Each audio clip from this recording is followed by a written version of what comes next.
Hello. അപ്പോൾ ഇന്നത്തെ video വന്നിട്ട് ഞാൻ ഓഫീസ് കഴിഞ്ഞ് വന്നുമ്പോൾ ചെയ്യുന്ന കാര്യങ്ങളൊക്കെയാണ് കേട്ടോ. എല്ലാ കാര്യങ്ങളൊന്നും ഇൻക്ലൂഡ് ചെയ്യാൻ പറ്റിയിട്ടില്ല, പക്ഷേ കഴിയുന്നത് ഞാൻ ഇതൊക്കെ തന്നെയാണ് മിക്ക ദിവസങ്ങളും ചെയ്യാറുള്ളൂ. അപ്പോൾ ഞാൻ കഴിഞ്ഞ ആഴ്ച നാട്ടിൽ പോയിട്ടുണ്ടായി. അപ്പോൾ നാട്ടിൽ നിന്ന് ഞാൻ ഈ ചപ്പാത്തി മേക്കർ കൊണ്ടുവന്നിട്ടുണ്ടായിട്ട് അത് വാങ്ങിയിട്ട് കുറേ നാളായിട്ടുണ്ടായി. കുറച്ച് നാൾ ഞാനിവിടെ ഇല്ലാത്ത സമയത്ത് നാട്ടിൽ കൊണ്ടുപോയി വെച്ചിരുന്നു കേട്ടോ. ഇപ്രാവശ്യം പോയപ്പോൾ എടുത്തിട്ട് വന്നു. അപ്പോൾ അത് വർക്കിംഗ് ആണെന്നൊക്കെ നോക്കാൻ വേണ്ടി ഞാൻ സത്യം പറഞ്ഞാൽ ചപ്പാത്തി ഉണ്ടാക്കാനുള്ളൊരു ഐഡിയ ഉണ്ടായില്ല. പക്ഷേ ഇതിപ്പോൾ വർക്കിംഗ് ആണ് നോക്കാൻ വേണ്ടി ഞാൻ ആട്ടയൊക്കെ വാങ്ങിച്ച് ചപ്പാത്തി ഉണ്ടാക്കിയിട്ട് സത്യം പറഞ്ഞാൽ നല്ല അടിപൊളി വന്ന് ഞാനൊരു വീഡിയോ കണ്ട് കറക്റ്റായ രീതിയിൽ ചെയ്തപ്പോൾ അതെനിക്ക് കറക്റ്റായി വന്നു കിട്ടും. പക്ഷേ ഇതിന് മുന്നേ ഒന്നും അത്ര വൃത്തിയിൽ വന്നിട്ടുണ്ടായില്ല. അങ്ങനെ ഞാൻ ചപ്പാത്തിയൊക്കെ ഉണ്ടാക്കിയപ്പോൾ രാത്രി ചോറും കാര്യങ്ങളും സത്യം പറഞ്ഞാൽ ഇരിക്കുന്നുണ്ട്. പക്ഷേ ഞാൻ ഇത് വർക്കിംഗ് ആണെന്ന് അറിയാൻ വേണ്ടിയാണ് മെയിനായിട്ട് ചപ്പാത്തി ഉണ്ടാക്കിയത്. സത്യം പറഞ്ഞത് ഭയങ്കര ഉപകാരമായിട്ടാവും. പിന്നെ ഞാൻ നാളത്തേക്ക് ഇപ്പോൾ സാമ്പാർ ഉണ്ടാക്കാമെന്ന് വിചാരിച്ചു. പിന്നെ ഇപ്പോൾ ഞാൻ പറഞ്ഞില്ലേ നാട്ടിൽ പോയതുകൊണ്ട് അധികം പച്ചക്കറികളൊന്നും ഈ ആഴ്ചത്തേക്ക് വാങ്ങിച്ചത്. അപ്പോൾ ബാക്കിയുള്ള പച്ചക്കറികൾ എന്താണെന്ന് വെച്ചാൽ അത് വെച്ചൊരു തട്ടിക്കൂടി സാമ്പാർ ഉണ്ടാക്കാൻ വേണ്ടി ഞാൻ സാമ്പാറിന് വേണ്ടി നോക്കി. പിന്നെ അതിന് മുന്നേ ഞാൻ ഇപ്പോൾ ഫ്രിഡ്ജ് തുറന്നപ്പോഴാണ് മാങ്ങ കണ്ടിട്ട്. അപ്പോൾ മാങ്ങ വെച്ചിട്ട് ജ്യൂസ് അടിക്കാമെന്ന് വിചാരിച്ചത്. പക്ഷേ ഞാനെല്ലാം തുറന്ന് നോക്കിയപ്പോൾ മനസ്സിലായത് ജ്യൂസ് അടിക്കാൻ പറ്റുന്ന മാങ്ങയില്ലാതെ. പിന്നെ അത് ഞാൻ മാറ്റി വെച്ച്. പിന്നെ കയ്യിലുണ്ടാകുന്ന മുരിങ്ങക്കോലും കുറച്ച് തക്കാളിയും ഒരു ഹാഫ് സവാള മാത്രമേ ഉണ്ടായിരുന്നുള്ളൂ. അപ്പോൾ അജുക്ക് വരുമ്പം സവാള വാങ്ങി വരാൻ പറഞ്ഞു കേട്ടോ.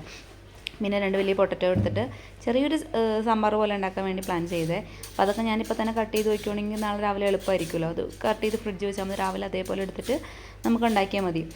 അപ്പം പിന്നെ ഞാൻ ചപ്പാത്തിയുടെ കാര്യം പറഞ്ഞില്ല. അത് സത്യം പറഞ്ഞാൽ ഉണ്ടാക്കിയത് ഭയങ്കര ഭാഗ്യമായ പോലെ തോന്നി. കാരണം പിറ്റേ ദിവസം രാവിലെ എഴുന്നേറ്റപ്പം ഗ്യാസ് തീർന്നിടോ.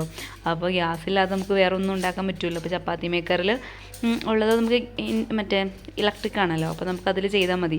അങ്ങനെ ഞാൻ സാമ്പാർ ഉണ്ടാക്കിയ ഒരു പകുതി എന്ന് വെച്ചാൽ സാമ്പാർ വെന്തു, പക്ഷെ താളിച്ചില്ല. ആ ഒരു സ്റ്റേജ് എത്തിയപ്പോഴാണ് ഗ്യാസ് തീർന്നത്. എന്നിട്ട് ഞാൻ അതൊന്ന് തട്ടിക്കൂട്ടിയിട്ട് അത് കറിയാക്കി. അതുപോലെ ചപ്പാത്തി ഞാൻ ഉണ്ടാക്കി രാവിലെ ഉച്ചയ്ക്കൊക്കെ ആയിട്ട് കൊണ്ടുപോയി. വൈകുന്നേരം ഞാൻ പിന്നെ ഗ്യാസ് പറഞ്ഞിട്ടുണ്ട്. ഭയങ്കര റേറ്റല്ലേ ഇവിടെ, ഭയങ്കര റേറ്റാണ്. 3000 സംതിങ്ങൊക്കെയാണ് ഗ്യാസിൻ്റെ റേറ്റ് വന്നത്. പിന്നെ എന്തായാലും ഒരു ഇൻഡക്ഷൻ കൂടി ഓർഡർ ചെയ്യാമെന്ന് പറഞ്ഞാൽ ഒരു ഇൻഡക്ഷൻ ഓർഡർ ചെയ്തിട്ടുണ്ട്.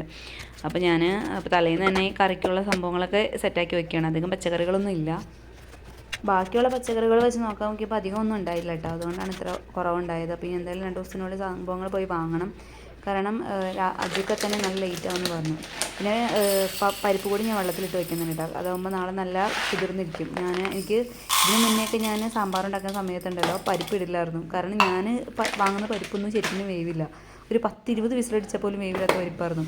അതിനുശേഷം ഞാൻ ഓൺലൈനിൽ നിന്ന് വരുത്തിച്ച പരിപ്പാണ്. എനിക്കറിയില്ല കടയിൽ പോയിട്ട് നേരിട്ട് കണ്ട് ഏത് പരിപ്പാണ് വാങ്ങേണ്ടതെന്നുള്ളൊരു ഐഡിയ. അതിനുശേഷം അതൊക്കെ സെറ്റായ ശേഷം പിന്നെ കുറച്ചധികം ഡ്രസ്സുകളുണ്ടായിരുന്നു കേട്ടോ. 2-3 ദിവസത്തെ അടുപ്പിച്ചുള്ള ഡ്രസ്സുകൾ ഒരുമിച്ച് അലക്കിയിട്ട് കുറേ ഉണ്ടായി. ഒരു കട്ടിൽ നിറയെ കിടക്കുമായിരുന്നു. പിന്നെ അതൊക്കെ കൂടി മടക്കി കൂട്ടി വെച്ചു. അത് മടക്കിയില്ലെങ്കിൽ പിന്നെ കട്ടിൽ കിടക്കാൻ പറ്റില്ല. ഇതാണ് നമ്മുടെ ബെഡ്റൂം. അതൊക്കെ റെഡിയാക്കിയിട്ടാണ് പിന്നെ കിടന്നിട്ടുണ്ടായത്.